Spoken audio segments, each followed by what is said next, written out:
Welcome to A Well Cared For Human, the podcast that tries to convince you that you are 100% normal and an even better than okay example of the human species, despite the fact that sometimes we feel like the craziest, most incapable, or worthless creatures on the face of this planet.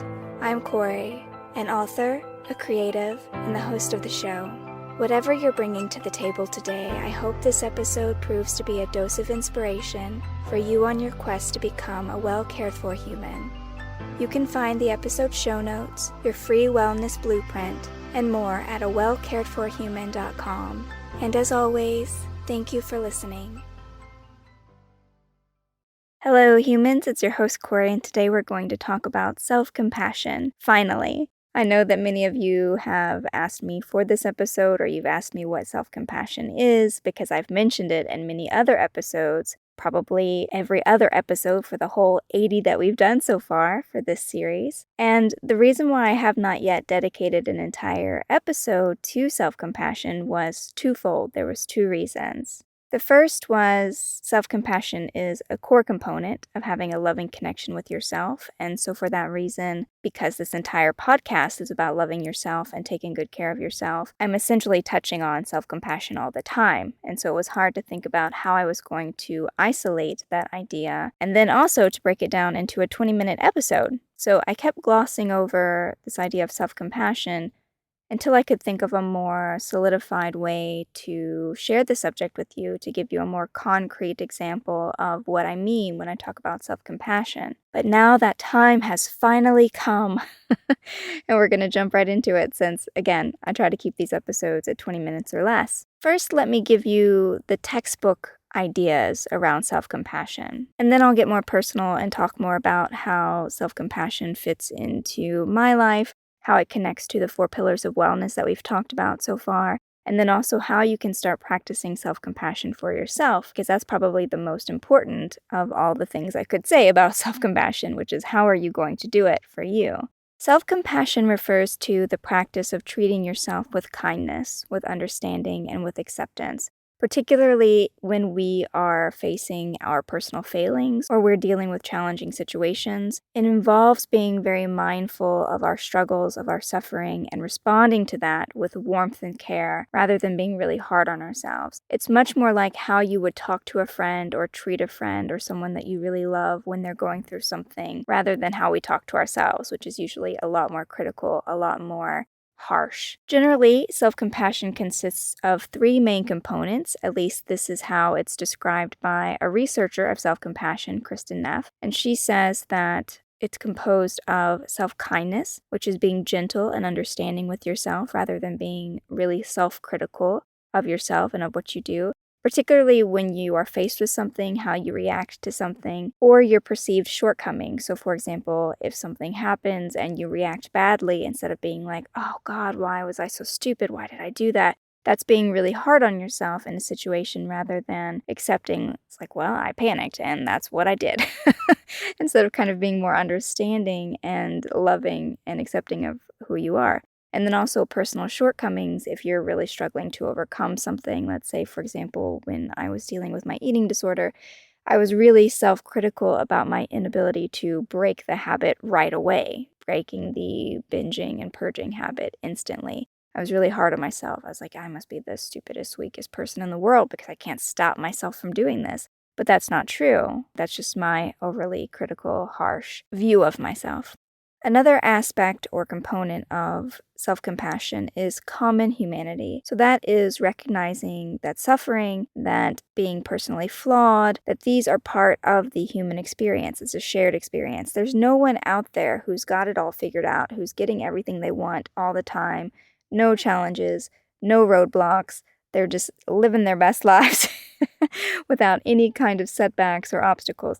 That person doesn't exist. We often fabricate them on social media or in other ways, but they do not exist. Suffering and struggling with personal human flaws, that is part of the experience. And understanding that everyone makes mistakes, that we're all imperfect like that we all experience difficulty like that, that is also part of self-compassion. So accepting your imperfections definitely is a key component of self-compassion. And the third component of self-compassion is mindfulness. So being very aware of painful thoughts that you have or emotions that you have. And I mean that in a balanced awareness way, not in a suffering, obsessive, overly focused on the negative kind of way. It's more of a acceptance of the full-bodied nature of your human experience.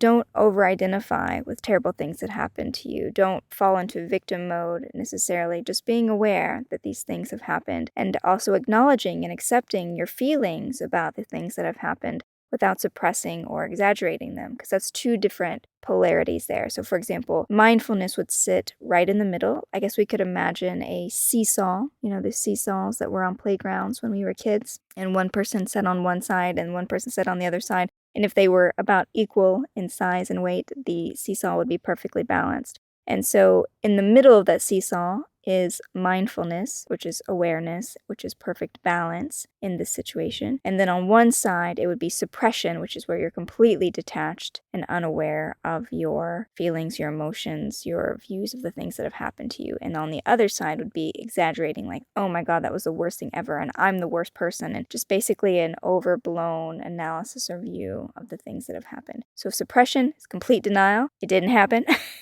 Exaggeration is it happened and it was the worst.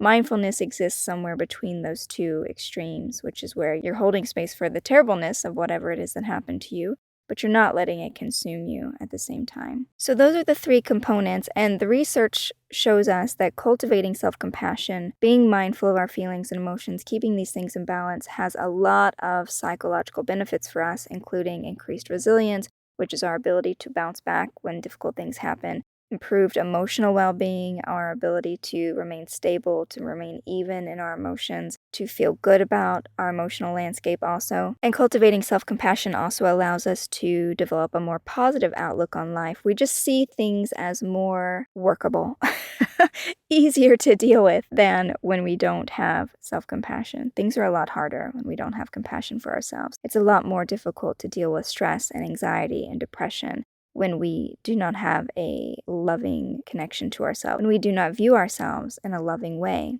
How does this self-compassion connect to the 4 pillars of wellness? And if you're new to this podcast, please pause this episode right now and go back and listen to episode 1, because I talk a lot about the 4 pillars, and I don't want you to be lost or confused about what I'm going on about.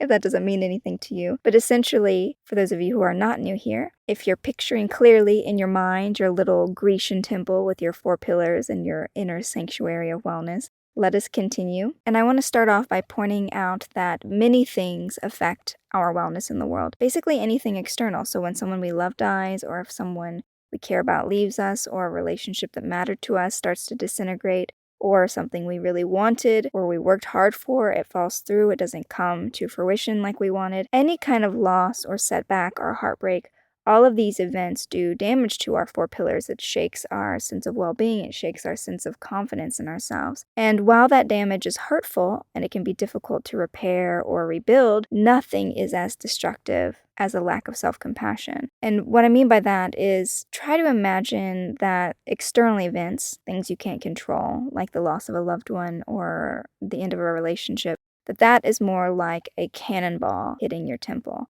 And it's terrible and it's destructive, and maybe it will even take out an entire pillar or 2, which is not great. But it's not the end of the world. On the other hand, when you don't practice self-compassion for yourself, it's more like meteors falling from the sky and destroying every single pillar. And every time that you're unkind to yourself or you're cruel to yourself, another meteor falls from the sky. And so it's not only doing significant damage, but you cannot rebuild or tend to your temple in this condition. The pillars are just not manageable at all. It's too dangerous. There are too many things flying around. And the worst part of it is that you're the one causing the damage. And for me, that adds a certain level of heartbreak and sadness to it, because when we're the ones hurting ourselves, it's even sadder.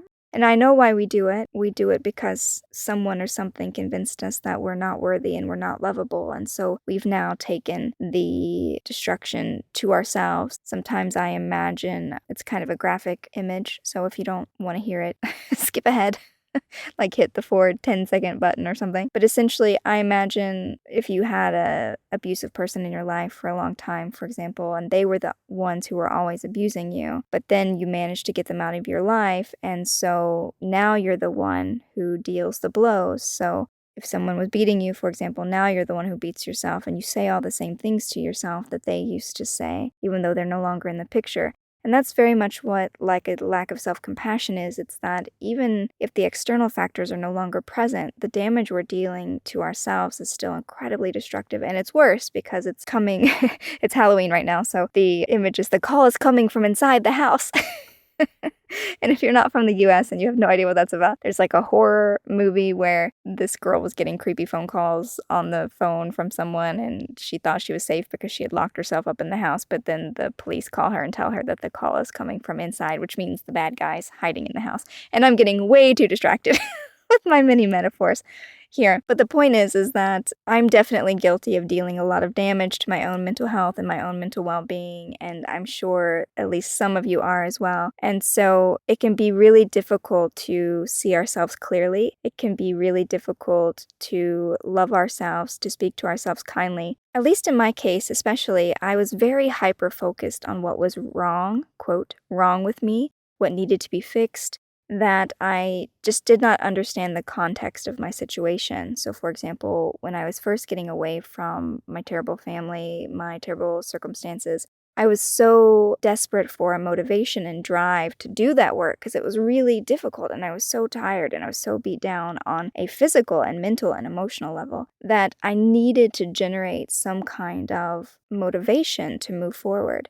And unfortunately, it's very much like that metaphor of, whipping yourselves forward, is that I was the one driving that change, but I was doing it in such a harsh and cruel way that wasn't necessary. But it's also because that's how I had been talked to most of my life. And so, of course, that would be the initial voice that I would use on myself, was the one I had always heard from childhood. And so I was very hard on myself. I was very hyper-focused on what needed to be fixed rather than appreciating what was great about myself, the strengths that I had. I was expecting way too much of myself, making way too many demands of myself, and that's because self-compassion is definitely regarding yourself with a very wide lens, understanding yourself within the context of your situation, within the context of the greater difficulty of being a human being. It is hard being a human being, and so it's impossible to see that and to give yourself a break if you're very focused just on some small aspect of yourself that you feel is wrong or deserves to be purged or changed, or however it is that you're speaking to yourself. And so a lack of self-compassion does a lot of damage to our wellness, and learning to practice self-compassion as a skill takes time. You definitely can't do it overnight. And for that reason, it's important to have a lot of patience. I want to say that up front before I start talking about how do you practice self-compassion, what are the things you can do to be more self-compassionate towards yourself. I just want to say that patience is needed.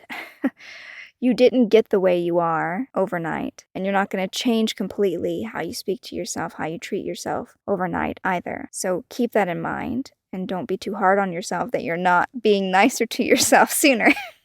See this kind of snake eating its own tail, or a borealis infinity symbol going on here, which is just this, you have to be nicer to yourself, but you're being mean to yourself, that you're not being nicer to yourself. Don't get wrapped up in that. Don't get caught up in that habitual pattern. It's tricky, but definitely have patience for yourself as you move forward. Now, all of that said, how do we practice self-compassion? What are the very specific things that you can do to build up that self-compassion muscle? Because again, it may not be a natural habit for a lot of us. It may not be our go-to way to respond to ourselves or to a difficult situation. So what are the things that we can do to build our self-compassion muscles? And I'm just going to use the ones that I use most often, but please keep in mind that there are workbooks and things online that you can find. There was one that I had purchased off of Amazon many years ago. It was like the self-compassion workbook. I believe it had like some flowers on the front. I will find the link to that and put it in the show notes of this episode if you want to go look at it. And I worked through that and I found it helpful. So there are other materials that you can find and that you can use if you're someone who needs a lot more hand-holding through the self-compassion building. But here are a few methods that I like to rely on, and it's going to be familiar for those of you who listen to any of the toolbox technique episodes, the earlier episodes, because they're all definitely toolbox tools that I have used. And so the first and foremost is a self-kindness meditation. Surprise, surprise, meditation is on the list. Practicing meditation that focuses on sending kindness and warmth to yourself is so amazing. And the one that I most often do is I picture myself as a child, and I do it at different ages. And so I've had one where I was holding myself as a baby, I was playing with myself as a toddler, I was talking to myself as a little kid, like as a 5, 6, 7, 8-year-old. I had one where I was sitting with my teenage self who was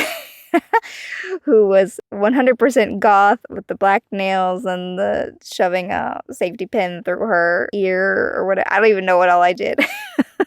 But very goth, very emo. And so sitting with her, listening to her, all of these are different versions of myself and different times of myself. And so if I have a pain or something that I'm working through and I know kind of who had that wound, like who is the one that dealt with that. So for example, my very first heartbreak in my life was when my best friend from birth until 3, 4 years old, he was taking away my dog. When my father was arrested and sent to prison, the pound came and took my dog away because my mom and I had to move, and so I couldn't keep my dog. And there was a black lab that I was absolutely in love with. So I was in love with Buddy, and they, had to take him away. And there's just this moment where I'm in the street screaming for this dog, right? And so there's a core wound about losing someone like your very best friend and not being able to ever get them back that I carry from like 4 years old. And so if I feel something coming up, if there's something in my current life that's happening and it feels like it's touching on that wound of I'm losing someone or something that I love, and I'll go back to that age, that's the one that I will sit with and I will hold and I will talk to her. And it's really, do not be surprised if you start bawling, is all I want to say about this. If you start practicing kindness with yourself and you realize every time you try to be kind to yourself, you start crying uncontrollably, that's a good sign. It's not going to feel like a good sign, but what it means is that you were so starved of kindness that you just did not have kindness in your life for so long that it's going to feel very tender and raw in a way that you're probably not going to expect. So if that starts happening, if some crazy emotions start coming up, and if you start being really emotional, don't be hard on yourself. Again, keep yourself in this context of this is necessary because maybe you have not had kindness or received kindness from yourself or others for a very long time. And so it might touch something very tender for you. So anyway, I do a self-kindness meditation. I visualize myself at different ages and I talk to myself kindly. Or sometimes I envision myself outside of myself, even just to talk to me now. Talk to myself like I am a friend, right? Rather than I am my own drill sergeant. I also like to write gratitude letters to myself. I've also heard this called self-compassionate letters, but essentially you write a letter to yourself in which you are a compassionate, loving, understanding friend. You're offering support and encouragement about whatever it is that you're going through. And you talk about what you're proud of, what you're impressed by in that version of you. So for example, I write one every Sunday. I don't know if I've talked about my gratitude letters before, I can't remember, but I write myself a gratitude letter every Sunday, and in the letter, I say, hello, Kory, and then I write, or actually, I don't even say hello, Kory. I say something really tender like dear one, or beloved, or precious, or I don't like the word precious. I probably have never written precious in a letter, but something kind as the header, sweetie, or whatever it is. And so I write something tender at the top of the card. Usually they're like thank you cards that I use, but you can just use a piece of notebook paper and nothing fancy here. And then I write a letter to myself, and generally I am praising some aspect of myself. So for example, I've had to be very patient lately. I've been working very hard on something. Nothing's happening. I'm frustrated. And so currently the theme in my gratitude letters are, I am so proud of how patient you are, and I'm so proud of how you're able to keep pushing forward even when you aren't getting the things that you want, and how much you invest in yourself, that kind of thing. So being very loving toward yourself, talking to yourself as if you're a great friend to you, I find that really helpful. And then when I go back and read the letters, I'm like, oh my God, it's so nice.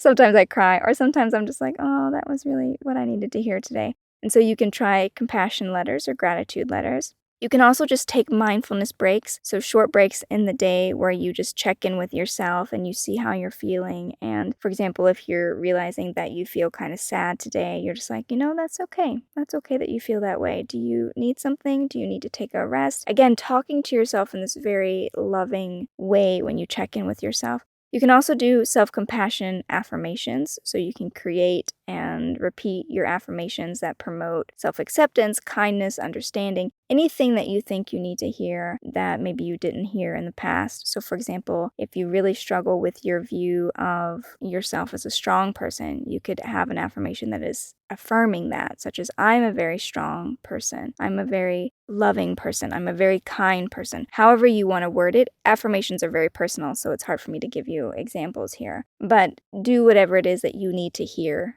That's what you should be saying.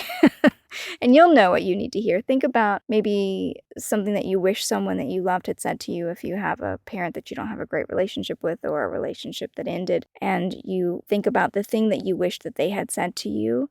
You could be saying that to yourself. That's one way to look at it. There's also self-compassion journaling, in which you express your feelings, your struggles, and you respond to that in a very loving way with self-compassionate thoughts, fostering that self-awareness, that emotional healing. Because again, there's a component of awareness that's coupled with self-compassion, because you have to be aware of yourself in the context of your life. So journaling it out, being kind to yourself about it, that could be another way to do this. Having a gratitude practice, cultivating gratitude and acknowledging how much you appreciate yourself, you appreciate your hard work, appreciate your life, appreciate the time that you have, and also setting boundaries with other people, making sure that you have boundaries in place that protect your emotional well-being. Don't overextend yourself, don't promise too much to other people. Be sure you're honoring your own needs and your own necessities in your life, your own limitations. Self-care activities are also a form of self-compassion, so anything that you're doing to promote your physical or mental or emotional well-being, nurturing your sense of self-compassion, self-nurturing. Again, this is kind of coming down to, it's not just what you do, but it's how you do it.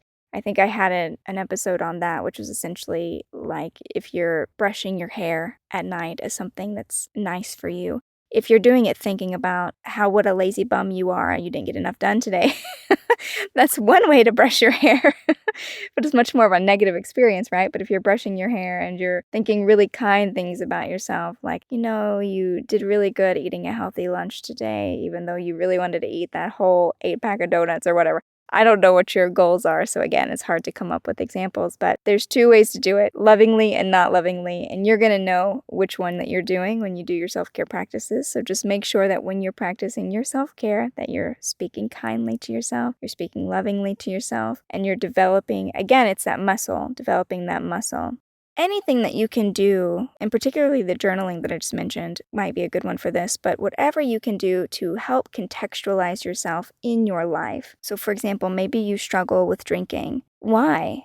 Instead of telling yourself you're the weakest, worst person who ever lived because you've got a drinking problem, which people with addictions often do, say these terrible things to themselves, start looking at the factors. Why do you struggle with that? What is the reason for you struggling with that? It didn't just manifest out of thin air. There's a reason why you struggle with drinking. And the reason why I thought of alcoholism as an example is because anytime I think about self-compassion, I can't help but think about my mother, because she had really harsh views of herself. She was always talking really badly about herself. And she had drinking problems. She had health issues. She had problems with her mental health. And she was always just so hard on herself about all of that. And I talk about it in Who Killed My Mother, the other podcast, but that journey, that exploration about the story that I told about finding out that she was murdered and then digging into her past and that whole emotional odyssey that happened on that show, that very much is a journey of self-compassion. So if you want to listen to that again or study that to kind of show you what the journey of learning how to have compassion for someone else or for yourself, that's very much what it looks like. Because I had struggled to accept my mom for who she was because of how difficult our relationship was, how much pain she had caused me growing up.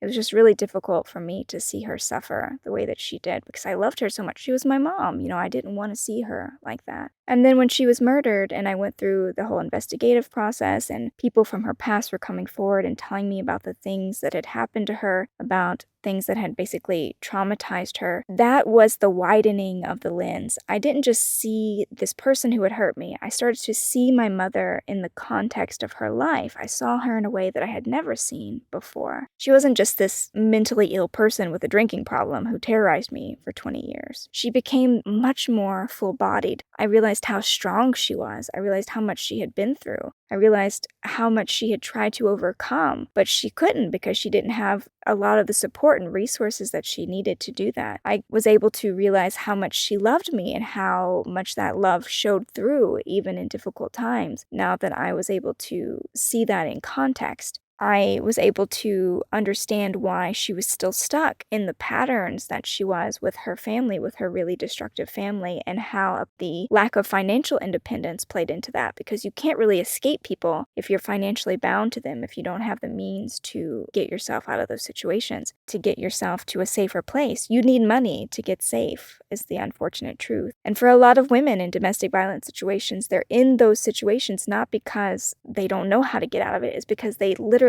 can't, because they don't have the resources to do so. And so learning all those things about her, it was very much this journey of contextualizing her within her life. And in doing so, my compassion for her became much stronger. So it's a natural response to contextualizing something. Your compassion for someone else or your compassion for yourself will naturally develop as you put yourself in the context of your life and in the context of your experiences. And again, that can be done by doing some of these practices we talked about. And what I am describing with my mom, that's compassion. So me developing this tenderness for her, but also self-compassion is the same thing. You contextualizing yourself, it will develop the same compassion within. It's just the direction of that compassion.